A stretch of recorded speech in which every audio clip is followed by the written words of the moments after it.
Pemirsa, pengusaha dan pekerja kompak menolak rencana pemerintah yang akan memotong gaji untuk Tapera. Asosiasi Pengusaha Indonesia atau APindo meminta pemerintah merevisi PP nomor 21 tahun 2024 yang mengatur Tapera bersifat wajib karena dinilai menjadi beban baru. Sementara serikat pekerja khawatir Tapera bisa menyebabkan pengusaha memutus kerja alias PHK maksud kami para karyawannya.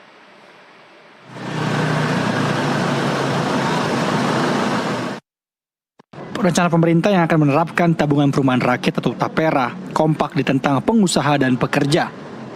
Asosiasi Pengusaha Indonesia atau APindo meminta pemerintah untuk merevisi PP 21 2024 yang mengatur kewajiban Tapera. APindo menilai saat ini beban potongan untuk upah sudah banyak sehingga Tapera akan menjadi beban baru. APindo juga mengatakan program kepemilikan rumah sudah tercantum dalam BPJS Ketenagakerjaan.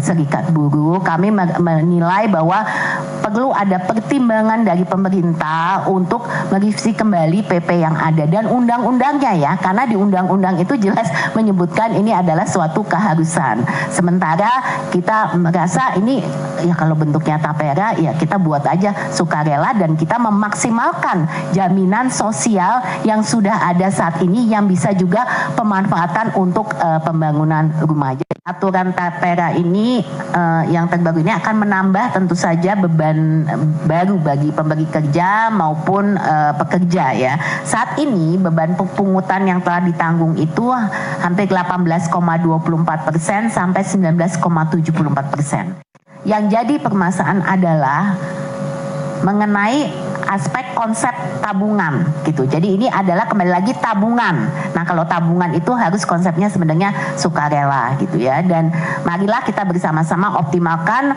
yang sudah ada di jaminan sosial ini bagaimana untuk pemanfaatan dalam penyiapan ya. Sementara menurut Konfederasi Serikat Buruh Seluruh Indonesia atau KSBSI, Tapera bisa jadi penyebab PHK massal. Selain itu, potongan gaji 3% akan makin memberatkan kehidupan para buruh.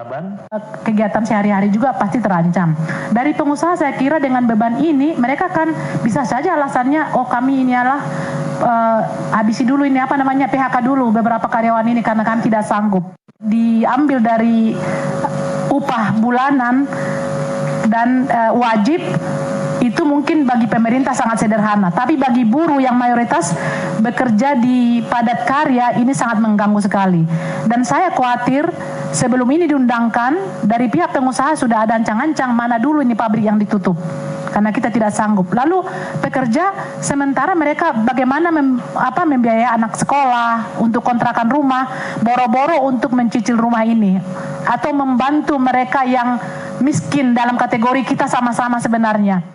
Dari Jakarta, Denny Harbimansyah, jurnalis NTV melaporkan.